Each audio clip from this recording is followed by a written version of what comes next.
नमस्कार विद्यार्थी मित्रांनो, संकीर्ण प्रश्नसंग्रह एक मधील शेवटचं शाब्दिक उदाहरण जोसेफ आणि हमीदचं हे थोडंसं याची काठिण्य पातळी जास्त आहे. सर्व उदाहरणामध्ये थोडंसं अवघड वाटते, परंतु बौद्धिक कौशल्याचा पुरेपूर वापर केला तर हे गणित सुद्धा सहजपणे सोडवता येते. तर कसं बघा, याच्यामध्ये माहिती सांगितलेली आहे. एका सरळ रस्त्यावर ए आणि बी ही दोन ठिकाणे आहेत, त्यातील अंतर 30 किमी आहे. या दोन ए आणि बी हे दोन ठिकाण आपण दाखवलेत. या दोघांमधलं अंतर किती आहे तर 30 किमी, 30 किलोमीटर या दोन ठिकाणामधलं अंतर सांगितलेलं आहे. ए आणि बी या दोन ठिकाणामधलं अंतर 30 किलोमीटर आहे. हमीद मोटरसायकलने ए पासून बी च्या दिशेने जाण्यास निघतो, त्याच वेळी जोसेफ मोटरसायकलने बी पासून ए च्या दिशेने जाण्यास निघतो. जसं इथं आकृतीमध्ये दाखवलेले आहे, आकृती काढली तुम्हाला समजण्यासाठी. आकृतीमध्ये दाखवलेलं आहे हमीद हा ए या ठिकाणापासून निघाला, बी च्या दिशेने, बाण दाखवला, बी या ठिकाणाकडे निघाला. आणि जोसेफ हा बी या ठिकाणाहून ए या ठिकाणाकडे निघाला आहे. ह्याची सुद्धा दिशा दाखवण्यासाठी या ठिकाणी इकडं ए कडे बाण दाखवलेला आहे जोसेफचा, आणि हमीदचा बाण कुठे गेला, बी या दिशेकडे गेला. त्याच वेळी जोसेफ बी पासून ए च्या दिशेने जाण्यास निघतो. ते दोघे 20 मिनिटात एकमेकांना भेटतात. ते दोघे 20 मिनिटांमध्ये या ए पासून बी पर्यंत कुठेही कोणत्याही ठिकाणी भेटू शकतात. भेटायचं ठिकाण आपल्याला सांगितले का नाही, किती अंतरावर भेटतात ते सांगितलेलं नाही. तर 20 मिनिटांमध्ये म्हणजे वेळ सांगितली त्यांची भेटण्याची. काय सांगितलेलं आहे तर वेळ सांगितलेली आहे. 20 मिनिटांमध्ये हमीद आणि जोसेफ परस्परांना एकमेकांना भेटतात. आता ही पहिली कंडिशन आहे. पहिल्या कंडिशन नुसार इथं आपण आकृती काढली. दुसरी कंडिशन काय आहे, दुसरी अट काय आहे, जोसेफ जर त्याच वेळी निघून विरुद्ध दिशेने गेला असता तर त्याला हमीद 3 तासांनी भेटला असता. तर प्रत्येकाचा प्रवासाचा वेग किती होता. तर पहिल्या अटीनुसार ही जी आपण आकृती काढली, अगोदर पहिल्या अटीनुसार हे पहिलं समीकरण तयार करू आणि त्यासाठी ह्या पहिल्या आकृतीचा वापर आपण समजून घेऊ आणि त्यानुसार पहिलं समीकरण तयार करू. दुसरं समीकरण तयार करण्यासाठी दुसरी आकृती नंतर काढूया. समजा दोघांचा प्रवासाचा वेग विचारला, म्हणजे सुरुवातीला दोघांचाही प्रवासाचा वेग गृहीत धरायचा, समजायचा. समजा हमीदचा प्रवासाचा वेग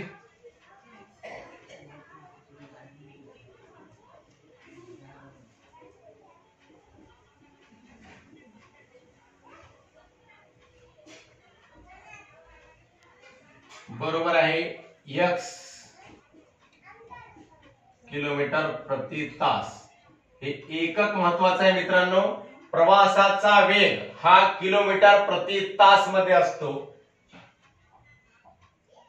व जोसेफचा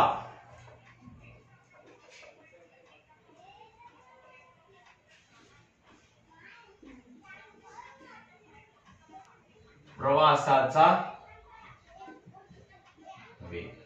बरोबर आहे y किलोमीटर प्रति तास. तर ह्या दोघांचा हा प्रवासाचा वेग झाला. हमीद इकडून काहीतरी कोणत्या तरी स्पीडने निघाला, म्हणजे वेगाने निघाला, आणि जोसेफ सुद्धा काही वेगाने निघाला. ह्या दोघांचा वेग आपल्याला काढायचा आहे. तर तो वेग काही गृहीत धरला आपण x आणि y. हमीदचा x गृहीत धरला आणि जोसेफचा y गृहीत धरला. हे दोघे कुठे भेटले, कोणत्या ठिकाणी भेटले, यांचं अंतर किती होते ते माहित नाही. तर आपल्याला या माहितीनुसार यांचं काय काढवणार आहे, अंतर काढवणार आहे. आणि वेळ काय दिला, 20 मिनिट. 20 मिनिटांमध्ये भेटले, म्हणजे हमीदने 20 मिनिटांमध्ये किती अंतर पार केलं आणि जोसेफने 20 मिनिटांमध्ये अंतर किती पार केलं. म्हणजे 20 मिनिटांनंतर याचं हमीदचं अंतर आणि 20 मिनिटांमध्ये जोसेफने पार केलेलं अंतर, या दोघांचं अंतर काढल्यानंतर ते काय आहे, ते त्या ठिकाणी एकमेकांना भेटलेले असतील. हमीदने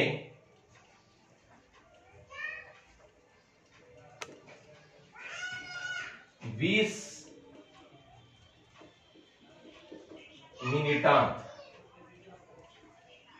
पार केलेले अंतर बरोबर आहे. वेग गुणिले वेळ, तुम्हाला हे सूत्र सांगितलं होतं पूर्वीच्या व्हिडिओमध्ये. अंतर बरोबर वेग गुणिले वेळ या सूत्रानुसार आपल्याला काही शाब्दिक उदाहरणं सोडवायला येऊ शकतात ते त्या सूत्राचा वापर करायचा त्या गणितामध्ये आणि एक गणित सोडवायचे. अंतर बरोबर वेग गुणिले वेळ. काही ठिकाणी इथं वेगाचं सूत्र वापरावं लागते. वेग बरोबर आहे अंतर भागिले वेळ आणि वेळ बरोबर आहे अंतर भागिले वेग हे सुद्धा सूत्र वापरावं लागते. तर या ठिकाणी अंतर यांचं काय आहे ते सांगायचं आहे, ते आपल्याला काढायचं आहे.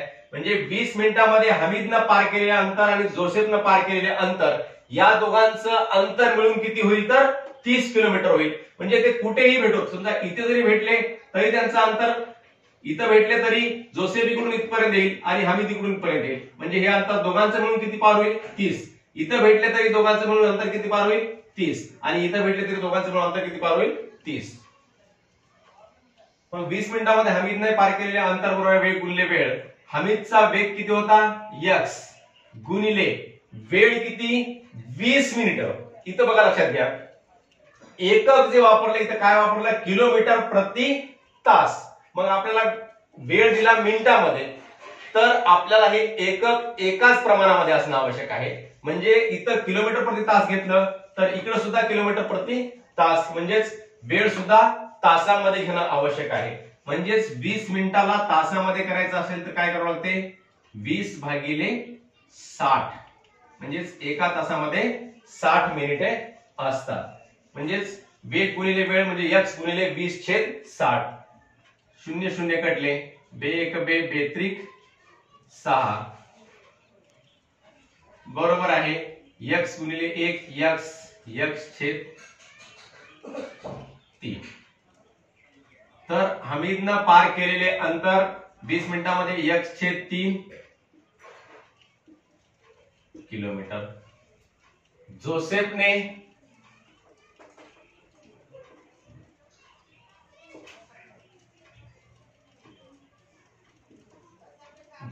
सुद्धा 20 मिनिटांमध्ये त्याच्या वेगानुसार काही अंतर पार केलेलं आहे. तर ते सुद्धा ह्या सूत्रानुसार आपल्याला काढता येते. 20 मिनिटात पार केलेले अंतर बरोबर आहे वेग गुणिले वेळ. तर जोसेफचा वेग काय आहे y आहे. y गुणिले जोसेफला सुद्धा किती मिनिटं लागले 20 मिनिटच लागले. म्हणजेच y गुणिले 20/60. इथं सुद्धा 0 0 कटले, बे एक बे बेत्रिक 6 म्हणजेच y एक y/3 किलोमीटर. म्हणजेच हे दोघं एकमेकांना 20 मिनिटांमध्ये भेटले. 20 मिनिटांमध्ये हमीदनं पार केलं x/3 किलोमीटर आणि जोसेफनं पार केलं y/3 किलोमीटर. परंतु हे कोणत्याही ठिकाणी जरी भेटले तरी दोघांनी मिळून आपलं किती एकूण अंतर पार केलेलं आहे तर 30 किलोमीटरचं अंतर पार केलेलं आहे. म्हणून पहिल्या अटीनुसार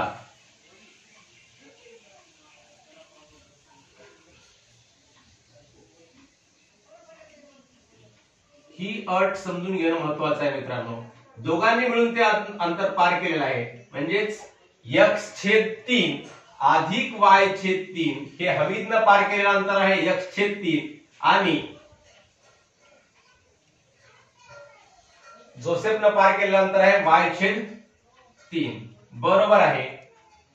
एकूण किती मग अंतर पार केलं दोघांनी मिळून 30.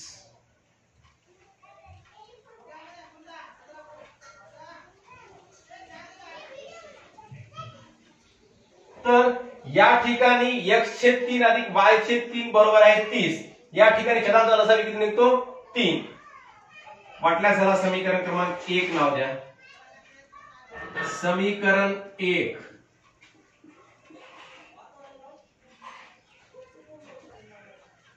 मधील प्रत्येक पदास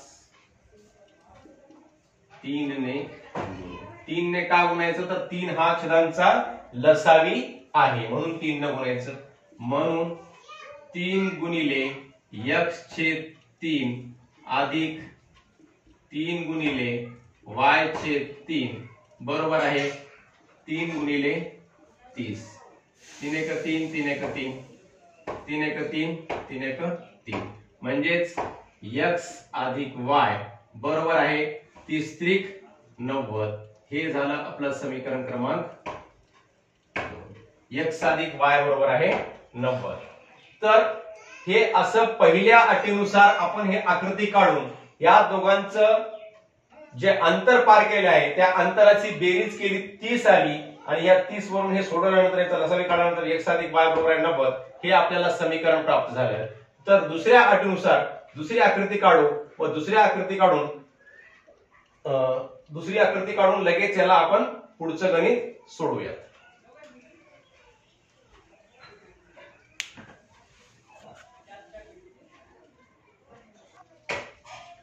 तर विद्यार्थी मित्रांनो x अधिक y बरोबर आहे 90 हे आपण समीकरण प्राप्त केलं होतं पहिल्या अटीनुसार. दुसरी अट ज्या या उदाहरणामध्ये सांगितलेली आहे, जोसेफ जर त्याच वेळी निघून विरुद्ध दिशेने गेला असता तर त्याला हमीद 3 तासांनी भेटला असता तर प्रत्येकाचा प्रवासाचा वेग किती होता. जोसेफ आणि हमीद पहिल्या अटीमध्ये दोघेही एकमेकांच्या दिशेने जात होते. आता जोसेफची दिशा हमीदच्या दिशेच्या विरुद्ध दिशा झालेली आहे. म्हणजे हमीद जो चालला तो हमीद ए कडून बी कडे चालला आणि जोसेफ सुद्धा पूर्वी जो एकमेकांच्या दिशेने जात होते आता एकमेकांच्या विरुद्ध दिशेने, म्हणजे जोसेफ सुद्धा याच दिशेने चालला. म्हणजेच बी कडून पी कडे चालला या दिशेला, म्हणजे इथून निघून पी कडे चालला आणि हमीद ए पासून निघून पी कडे चालला आणि कुठेतरी पी या ठिकाणी समजा ते दोघे एकमेकांना 3 तासांनी भेटले. म्हणजे हमीद आणि जोसेफ एकमेकांना आपापल्या ठिकाणावरून निघून हमीद ए ठिकाणावरून निघाला तर जोसेफ बी या ठिकाणावरून निघाला, परंतु दोघेही एकमेकांना तिसऱ्या ठिकाणी पी या ठिकाणी 3 तासानंतर भेटले. म्हणजे हमीदने 3 तासामध्ये कापलेले अंतर व जोसेफने 3 तासामध्ये कापलेले अंतर हे आपल्याला काढायचंय. तर बघा कसं काढायचं. हमीदने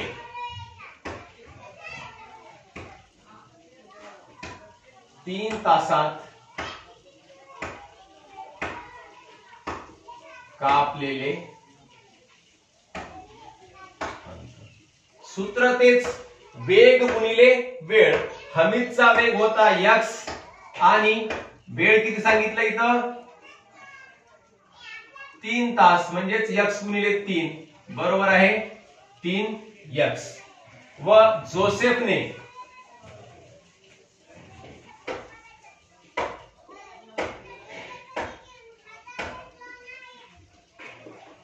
3 तासात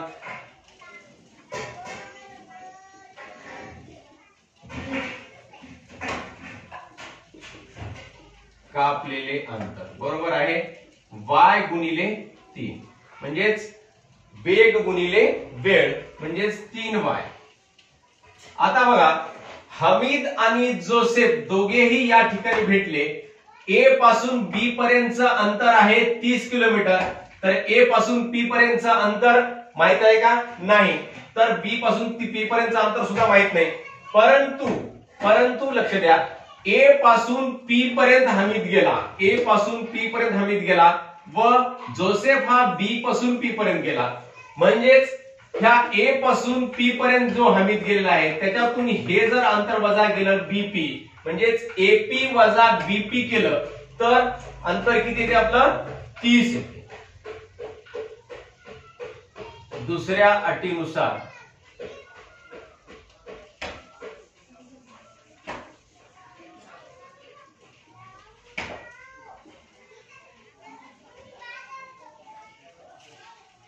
हमीदने कापलेले अंतर हे लिहा वाटल्यास तुम्हाला समजण्यासाठी.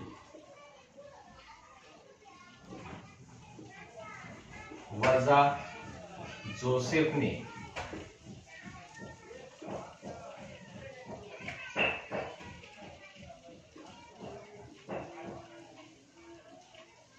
कापलेले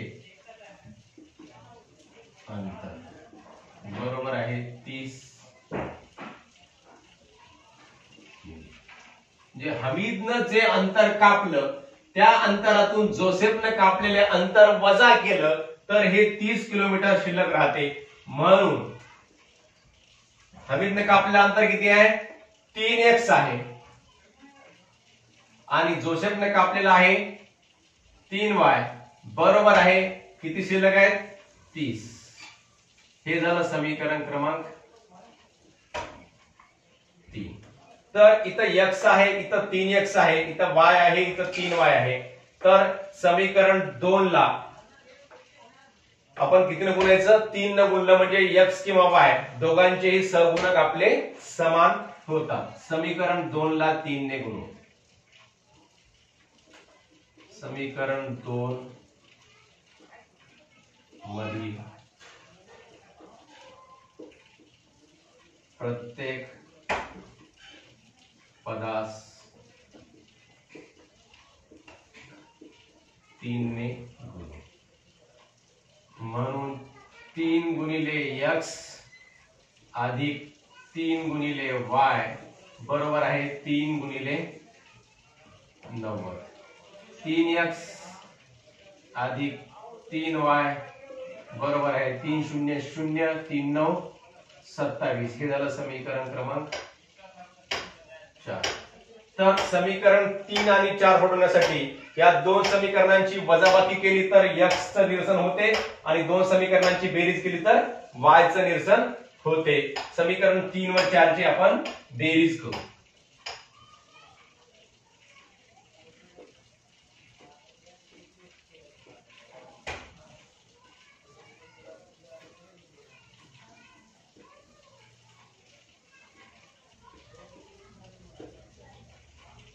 तीन एक्स वजा 3y बरोबर आहे 30 अधिक 3x अधिक 3y बरोबर आहे 270. 3x आणि 3x 6x वजा 3y अधिक 3y चं निरसन झालं बरोबर आहे 0 आणि 0 0 7 आणि 3 10 0 हाताला 1 2 आणि 1 3 म्हणजेच x बरोबर आहे 300 छेद 6 6 1 6 6 पंचे 30 0 म्हणून x बरोबर आहे 50. तर x बरोबर आहे 50 ही किंमत प्राप्त झाली आणि आलेली किंमत आपण समीकरण 2 मध्ये ठेवू.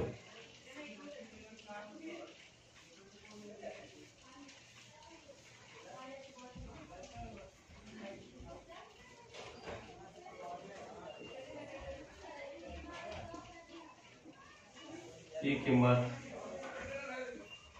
समीकरण 2 मध्ये ठेवू. समीकरण 2 आहे x अधिक y बरोबर आहे 90. x च्या ऐवजी x ची किंमत निघाली 50 अधिक y बरोबर आहे 90. y बरोबर आहे 90 वजा 50 म्हणून y बरोबर आहे 0 मधून 0 गेले 0 9 मधून 5 गेले 4 y बरोबर आहे 40. तर अशा प्रकारे x म्हणजे काय होतं तर हमीदचा वेग होता प्रवासाचा आणि y म्हणजे काय होतं तर जोसेफचा प्रवासाचा वेग होता. म्हणून हमीदचा प्रवासाचा वेग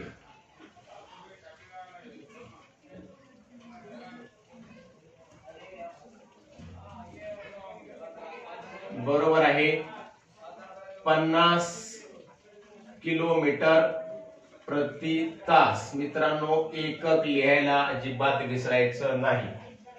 व जोसेफचा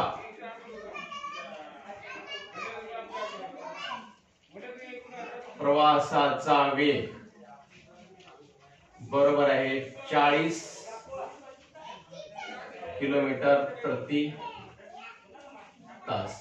तर अशा प्रकारे ह्या दोन्ही अटीनुसार आपण आकृतीच्या उपयोगाने आकृतीच्या मदतीने हे दोन समीकरण मांडून घेतले आणि सोडून घेतले तर अतिशय अवघड वाटणारं गणित अतिशय सोपं जाते. आपल्याला सर्वांना सुद्धा सोडवता येते. याचा भरपूर आपण सराव करावा. धन्यवाद.